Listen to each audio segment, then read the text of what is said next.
Kisah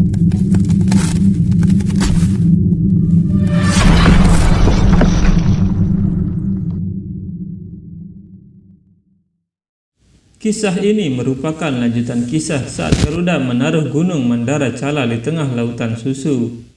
Garuda terlihat sangat kelelahan dan Aditi berkata, "Nak, apa yang terjadi? Apakah kamu baik-baik saja?" Resi Brihaspati berkata, "Nak, kamu melakukan hal yang hebat dan penting hari ini." Resi Narada berkata, "Mereka akan berbicara tentang kehebatanmu selama berabad-abad." Winata berkata, "Guru Brihaspati dan Maharesi Narada memuji putraku. Aku sangat bangga.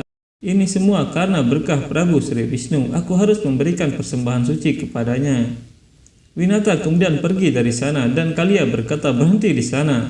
Tapi Kadru berkata, "Tunggu Kalia, biarkan dia merayakannya."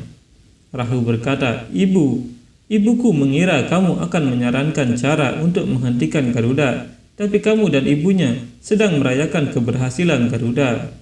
Kadru berkata, "Aku pikir anak Diti akan secerdas dia, tapi ternyata kamu kurang cerdas. Winata baru saja memberitahuku cara untuk menghentikan Garuda." Rahu berkata, "Aku tidak mengerti, Ibu Kadru." Kadru berkata, "Bahkan jika seorang wanita sederhana seperti Winata tidak dapat menahan harga dirinya setelah mendengar berita baik, maka bayangkan bagaimana hal itu bisa meningkatkan ego Garuda." Rahu berkata, "Begitu ego Garuda semakin besar, dia juga akan jatuh seperti Dewa Indra dan dewa-dewa lainnya." Rahu kemudian pergi dari sana. Garuda berkata, "Resi, aku bahkan tidak menyadari bagaimana pekerjaan ini dilakukan. Semuanya terjadi dengan sendirinya." Rahu berkata, "Jangan rendah hati Garuda. Gunung yang tidak bisa diangkat bersama oleh para dewa dan iblis diangkat olehmu sendiri. Hari ini kamu telah mengalahkan musuhmu dengan kemampuanmu." Mendengar Rahu memuji Garuda, Diti berpikir, ini bukan alasan dia dikirim ke istana ular. Apa yang dia lakukan? Rahu berkata, "Jika kamu tidak dapat melakukan tugas mustahil membawa Gunung Mandara Cala ke sini, pengadukan lautan tidak akan mungkin terjadi." Resi Narada berpikir, Rahu mencoba meningkatkan ego Garuda. Rahu berkata, "Garuda, sebenarnya kamu yang membuatnya menjadi mungkin. Kamu sendirian, kamu tidak cukup dipuji untuk itu." Rahu dan para iblis kemudian memuji Garuda berkali-kali. Garuda bangkit dan merasa bangga dengan kemampuannya. Melihat itu, Sri Wisnu berkata, "Apa ini?" Sisanaga berkata, "Apa yang terjadi, Prabu?" Sri Wisnu berkata, "Ketika seorang anak mulai berjalan sendiri, seorang ayah sudah tahu bahwa dia akan jatuh. Tapi tetap saja dia tidak menghentikan anaknya karena dia ingin anaknya jatuh agar anaknya bisa belajar untuk bangkit kembali. Namun bukan berarti sang ayah tidak terluka saat melihat anaknya terjatuh." Sisanaga berkata, "Apa maksudmu, Prabu?" Sri Wisnu berkata, "Lihatlah senyum di wajah Garuda Sisanaga. Selama ini dia memiliki pengabdian dan kesadaran bahwa segala sesuatu terjadi karena kehendak Tuhan, sehingga dia menjadi rendah hati. Ada kesopanan dalam senyumnya. Tapi lihat dia sekarang dia terlalu sombong. Ego itu seperti sumur yang dalam, Sisanaga. Jika orang tersebut tidak segera keluar dari egonya, kegagalannya tidak bisa dihindari." Tiba-tiba Gunung Mandara Cala mulai tenggelam ke dalam lautan susu dan mereka semua terkejut. Garuda berpikir, apa yang telah terjadi? Mengapa mereka semua diam dan tidak memujiku lagi? Garuda terkejut melihat Gunung Mandara Cala telah tenggelam di dalam lautan. Sisanaga berkata, "Apa yang terjadi, Prabu? Bagaimana Gunung Mandara Cala tenggelam di lautan? Mengapa ada hambatan seperti itu bahkan sebelum tugas dimulai?" Sri Wisnu berkata, "Pasti ada halangan, Sisanaga, karena para dewa dan iblis yang angkuh membuat kesalahan besar." Narada juga merasa cemas dengan kekhawatiranku. Dia juga tidak berhati-hati dan sesuatu yang malang telah terjadi. Sisanaga berkata, "Ada apa, Prabu? Apa kesalahan yang tidak diperhatikan oleh siapapun?" Garuda berkata, "Katakan padaku, Resi, apa kesalahan yang telah aku perbuat? Aku akan melakukan apapun yang diperlukan untuk memperbaikinya."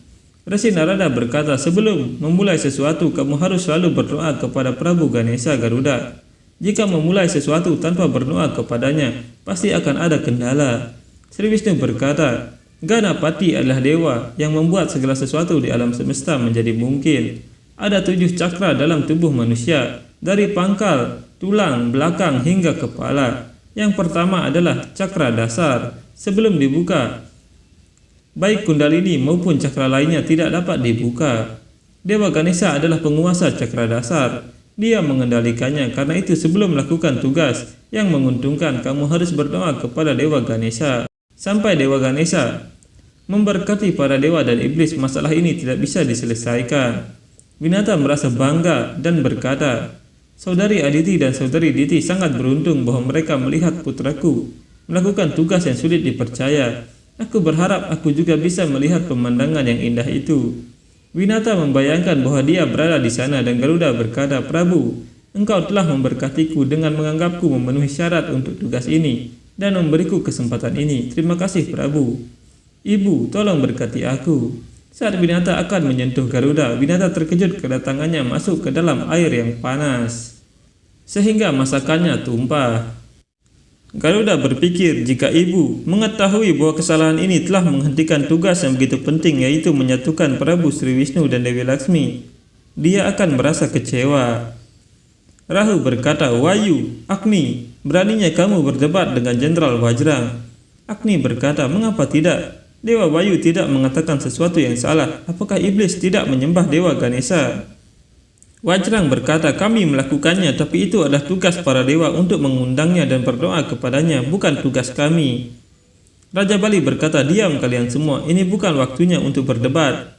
Dewi Aditi berkata, kita harus berdoa kepadanya dan memanggilnya ke sini, dan kemudian kita harus meminta maaf kepadanya.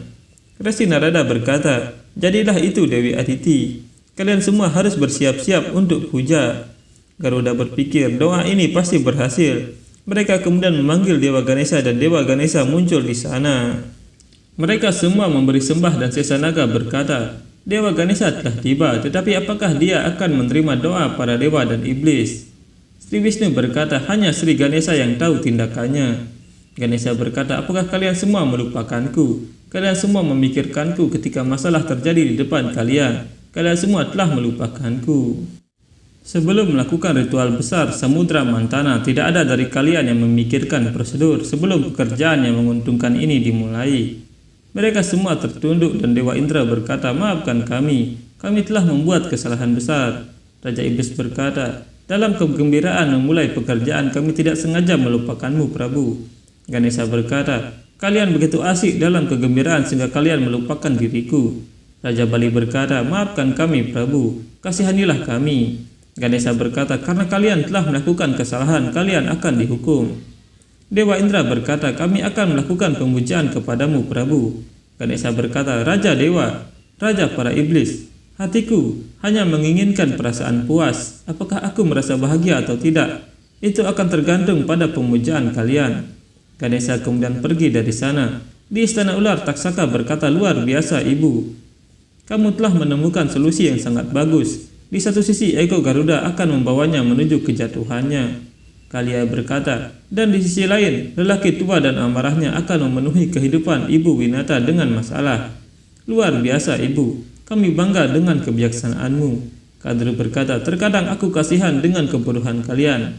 Taksaka berkata, mengapa kamu mengatakan ini ibu?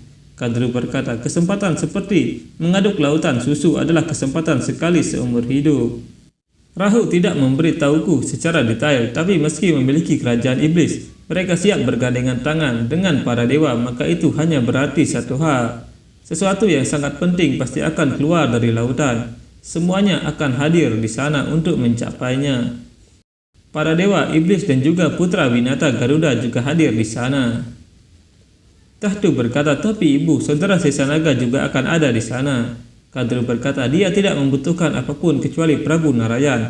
Dan sekarang dia berteman dengan Garuda. Dia tidak akan pernah menyakiti Garuda untuk mendukung kita. Jadi sekarang untuk menghentikan Garuda dan mendapatkan kekuasaan, kita harus memikirkan sesuatu. Kadru menemui Vinata dan melihat Vinata sedang terdiam melihat masakan yang berantakan. Kadru berkata, kemana fokusmu sehingga bisa seperti ini Vinata? Oh, aku lupa bahwa kamu sedang memikirkan putramu dan lelaki tua itu. Ini pasti akan terjadi. Sekarang bersihkan ini. Apa yang kamu lihat? Apakah aku harus memanggil orang lain untuk memperbaiki kesalahanmu? Kamu telah melakukan ini, maka kamu harus membersihkannya.